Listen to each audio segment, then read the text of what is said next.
Mark e Eve se aproximando, dicas nos livros do Omni-Man, Eccleston voltando, Oliver crescendo muito rápido. Nesse vídeo faremos análise completa do 6º episódio da 2ª temporada de Invencível. Então, ó, vamos nessa! Ele e a Amber estão... Peraí, o que isso quer dizer? Isso aí! Fala pessoal, eu sou o Pedro e assim como eu fiz no vídeo do 5º episódio, eu separei 10 tópicos pra gente comentar sobre esse 6º. Então, claro, fica o aviso de spoilers do episódio. Bom, ele abre com a cena do Rex tomando um tiro na cabeça. É uma cena até que bem sinistra, porque, né, o Rex aceita a própria morte. Porém, como a gente viu, o Rex sobreviveu, ele ficou vivo e depois matou o Rei Lagarto à base do ódio. O Rex, ele tem a habilidade, o dom de criar energia explosiva, como por exemplo, aquele explosivo que explodiu, né, a cabeça do dragão de Komodo. Mas também ele tem uma durabilidade sobre-humana, sendo capaz de suportar e de sobreviver a sérias punições, como por exemplo, tomar um tiro na cabeça e ainda ficar vivo. Assim como nos quadrinhos, o tiro não foi no meio da cabeça, talvez, quer dizer, eu acho que, né, não atingiu o cérebro, mas ainda assim, só deve ter sobrevivido a um tiro na cabeça já mostra a sua resistência. Quem também sobrevive é a Encolhedora, que mesmo sendo meio que esmagada pelo dragão de Komodo aí nessa cena, ela ainda assim conseguiu ficar viva após a morte dele. Ficou bem machucada, mas ficou viva e é isso que importa. Diferente, por exemplo, dos quadrinhos, onde lá o Encolhedor morre ainda nessa parte. Mas a Encolhedora ter ficado viva me gerou uma dúvida.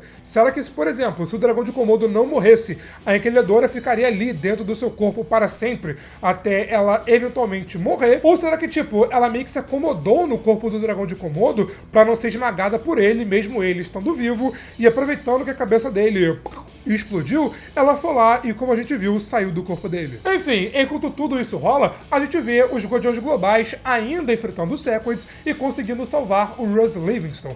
Nessa parte, assim como nos quadrinhos, o Mark fala para o Imortal que ele é o mais forte, o mais resistente e que ele precisa ficar com a arma, e que o Imortal, né, acaba aceitando. E vale a pena comentar que desse momento em diante, o Imortal passou a respeitar o Mark, como vimos, por exemplo, nessa cena e também mais à frente quando o Allen apareceu, e o Imortal claramente respeitou, né, a presença ali do Mark, o que traz um maior desenvolvimento para a relação dos dois, porque, por exemplo, no passado, no começo da temporada, o Imortal foi lá na casa do Mark só pra falar pra ele que não confia nele. A partir do retorno do Mark na Terra, a gente começa a ter um maior desenvolvimento para o triângulo amoroso, né, Mark, Eve e Amber.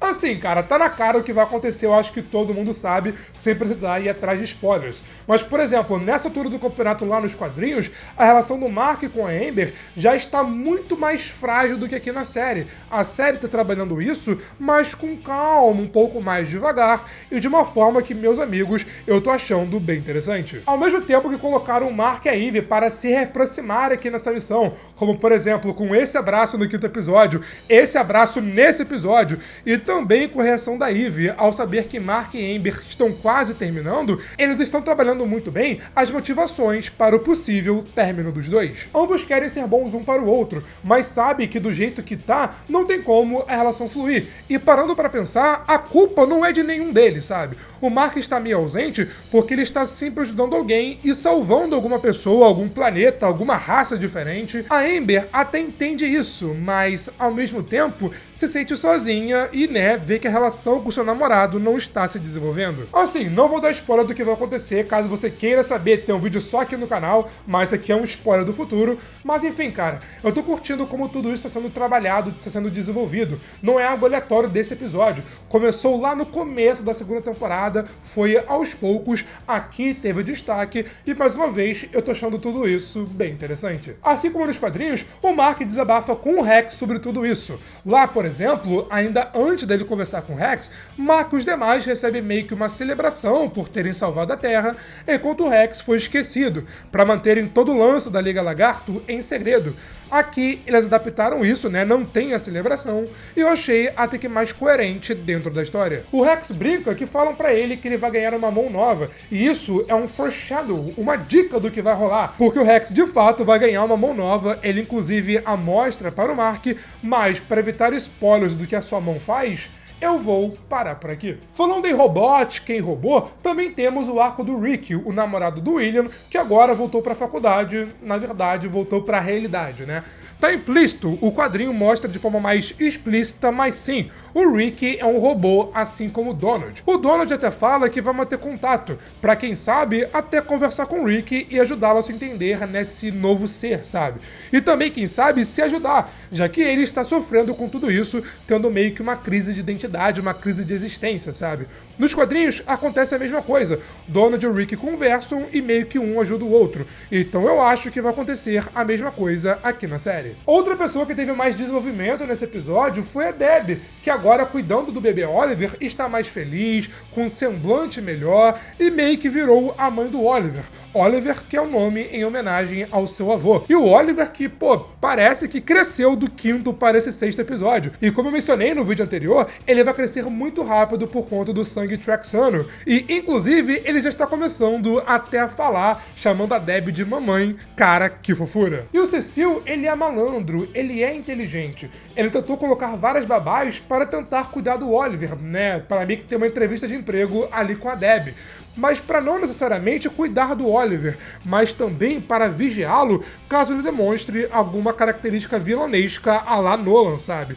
E assim como nos quadrinhos, a babá escolhida foi a April, que mesmo ela, assumindo que foi enviada pelo Cecil, ela foi sincera com a Deb e ainda demonstrou ter experiência para cuidar desse tipo de criança mais especial. E eu confesso que gostei de ver isso. Outro ponto interessante nesse episódio foram os livros do Nolan Grayson, do Omni-Man. Nolan Grayson, um escritor, escreveu livros contando histórias, que são basicamente as suas histórias como Viltrumita antes dele vir parar na Terra. Nessa parte, a gente conhece duas histórias com detalhes. A história do Cavaleiro Espacial, que foi claramente inspirado no Lobo lá na DC, que usou o Raio Infinito, um dispositivo capaz de destruir tudo, mas que para a pessoa usá-lo, ela precisa ter mão e mente firme. Enquanto na outra história, a gente vê uma de suas aventuras enfrentando algumas criaturas chamadas Ragnars. A moral das duas histórias é que são duas histórias que meio que ensinam a derrotar os Viltrumitas, que são, por exemplo, ou usando a arma do Cavaleiro Espacial, que realmente existe nesse mundo real aqui de Invencível,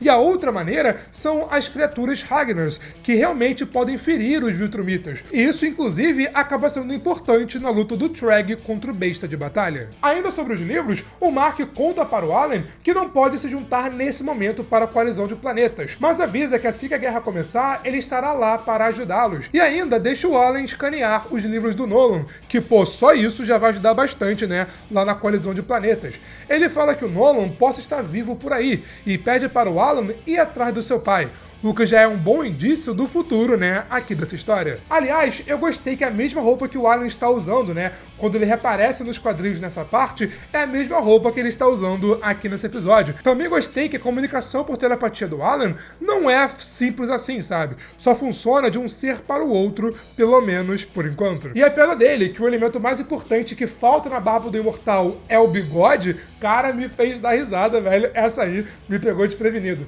Mas falando em bigode, olha aqui o meu bigode, cara. O que vocês acham, ó? Tá ficando maneiro? Me conta aqui nos comentários. Ele também disse que odeia sua barba idiota porque estão faltando as melhores partes de uma barba. Essas partes. Falando no Nolan, que também é um bigodudo, ele não morreu, Os Viltrumitas esperam para matar um dos seus para eles se recuperarem 100%, para aí sim poder matá-los com eles estando no seu estado perfeito, no mais poderoso, digamos assim. A gente vê tentarem convencer o Nolan a voltar para o Império, devido, a todo o seu passado. Mas, pelo visto, ele nem pensa nessa possibilidade. O episódio, teoricamente, finaliza com Rose Livingston vomitando um dos Sequids, que estava dentro do seu corpo, que passa a possuí-lo agora no planeta Terra. Para evitar spoilers, eu vou parar por aqui, mas já adianto que todo esse lance voltará no futuro. Pra quem não sabe, o episódio não acaba aí. A gente tem meio que uma cena pós-créditos mostrando o Engston Levy lá no Alfaiate, que aparentemente, por conta desse detalhe ali no fundo, talvez seja o arte daquele, atual universo que o Engston Levy está. Logo depois, ele passa por mais algumas realidades. Uma delas é uma realidade de zumbis, referenciando, porque o criador de Invencível também criou The Walking Walking Dead, e depois ele volta para a realidade do nosso Mark, tendo inclusive até uma referência ao cão místico. Aparentemente, acho que finalmente teremos Mark vs Anderson Levy já no próximo episódio. E eu peço perdão pela demora do review, é que, cara, saiu muita coisa. Saiu Kung Fu Panda 4, saiu trailers de House of the Dragon, e só agora eu tive tempo pra ver e fazer aqui esse vídeo de Invencível, cara. Eu tô morto de cansaço, mas compromisso é compromisso, e aqui estou. Mas talvez o vídeo do 7º episódio saia já na própria quinta-feira. Eu vou tentar postar antes do vídeo de Godzilla vs Kong 2. Fica de olho nas redes sociais do Good Nerd, que eu vou avisando vocês. Eu mencionei nesse vídeo a luta do Treg contra o Besta de Batalha, e aqui nesse vídeo eu te conto tudo sobre ela, como ela aconteceu, que foi a luta mais insana dos quadrinhos de Invencível, enquanto aqui eu comento alguns spoilers do futuro, como, por exemplo, vai se desenrolar toda a relação do Mark, Eve e Amber. Caso você queira saber, é só ver aqui esse vídeo. Mas foi isso, e eu te vejo na próxima. Valeu, falou e fui!